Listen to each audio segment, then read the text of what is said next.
Shalom, nous sommes le 1er mai 2022. Nous continuons notre lecture dans le livre de Daniel au chapitre 10. La 3e année de Cyrus, roi de Perse, une parole fut révélée à Daniel qu'on nommait Belchatsar. Cette parole qui est véritable annonce une grande calamité. Il fut attentif à cette parole et il eut l'intelligence de la vision. En ce temps-là, moi, Daniel, je fus 3 semaines dans le deuil, je ne mangeai aucun mets délicat. Il n'entra ni viande, ni vin dans ma bouche, et je ne moignis point jusqu'à ce que les 3 semaines fussent accomplies. Le 24e jour du 1er mois, j'étais au bord du grand fleuve qui est Hiddekel. Je levai les yeux, je regardai, et voici.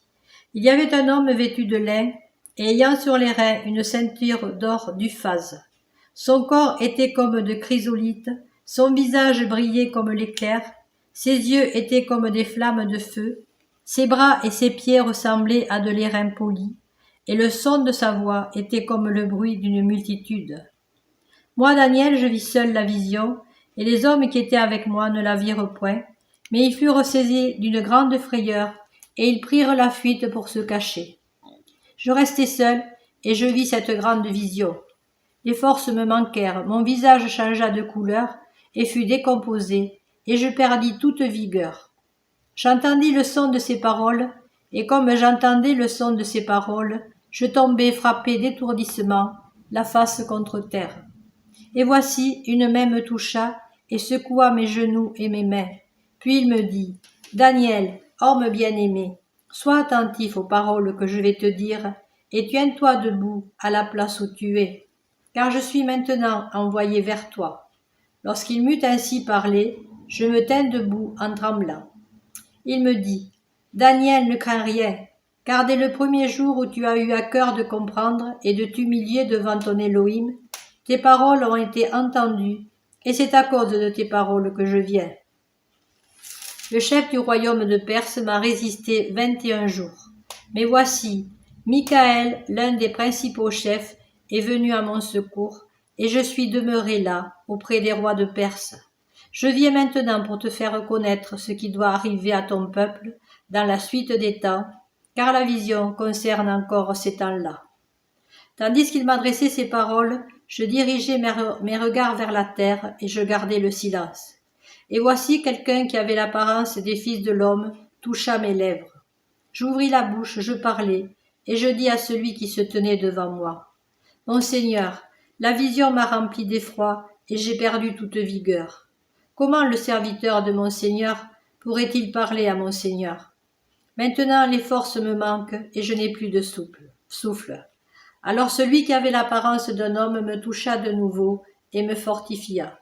Puis il me dit, « Ne crains rien, homme bien-aimé, que la paix soit avec toi. Courage, courage. » Et comme il me parlait, je repris des forces et je dis, « Que mon Seigneur parle, car tu m'as fortifié. » Il me dit, « Sais-tu pourquoi je suis venu vers toi? Maintenant je m'en retourne pour combattre le chef de la Perse, et quand je partirai, voici le chef de Javan viendra. Mais je veux te faire connaître ce qui est écrit dans le livre de la vérité. Personne ne m'aide contre cela, excepté Michaël, votre chef. » Voilà, pour le chapitre 10. On comprend que Daniel, il devait être effrayé. Ça devait être terrible de voir.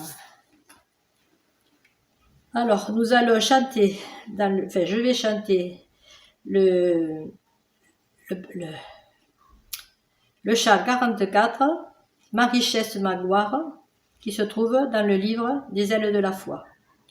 Ma richesse, ma gloire et ma félicité, ô Yeshua, c'est de croire que tu m'as racheté, rempli de confiance en toi, divin Sauveur. Je vis dans l'espérance et je marche sans peur.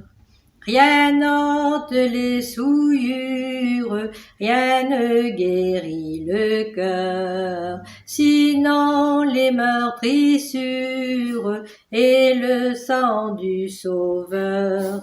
Oui, Yeshua seul nous lave de toute iniquité et procure à l'esclave l'heureuse liberté. Oh, que toute la terre apporte à ce Sauveur ses péchés, sa misère, il fait grâce aux pécheurs. Son amour insondable lui fit quitter le ciel pour donner aux coupables un salut éternel. Merci Seigneur. Amen.